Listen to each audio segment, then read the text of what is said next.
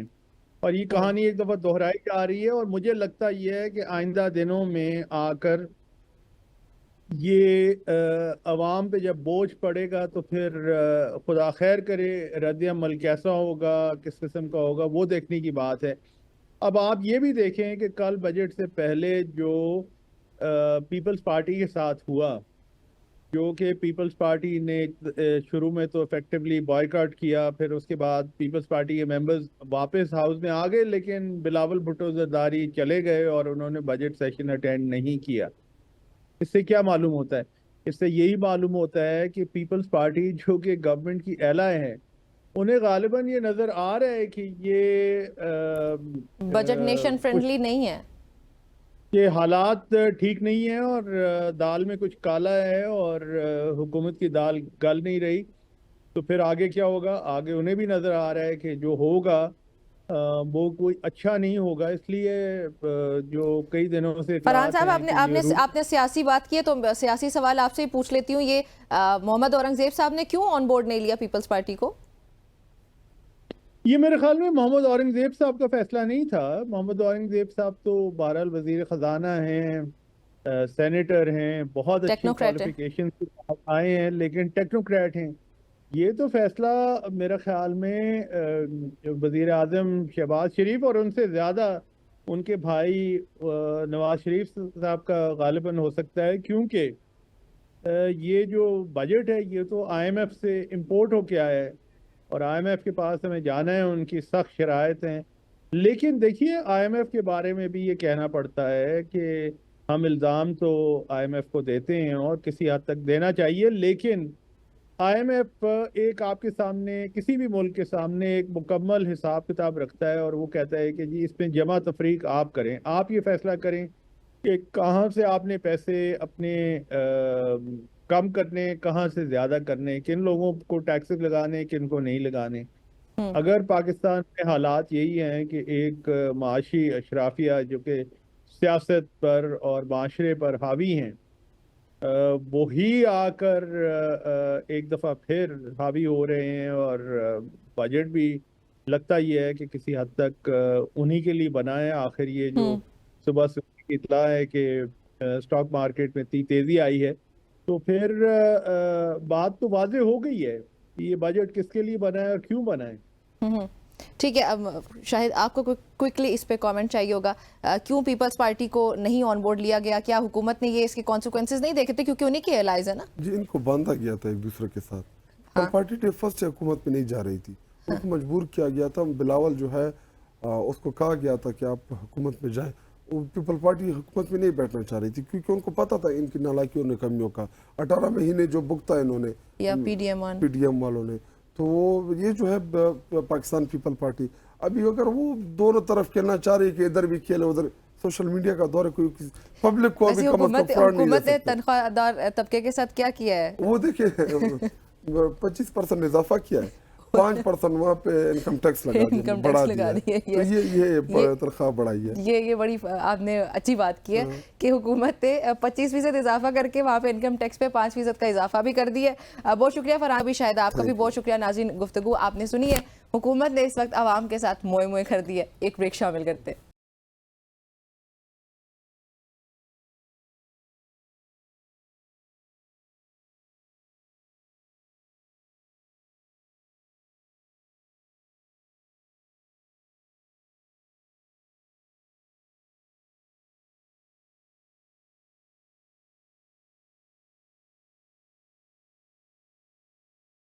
Welcome back every بڈی, پھر سے خوش آمدید کہتے ہیں آپ کو صبح کی سوچ میں.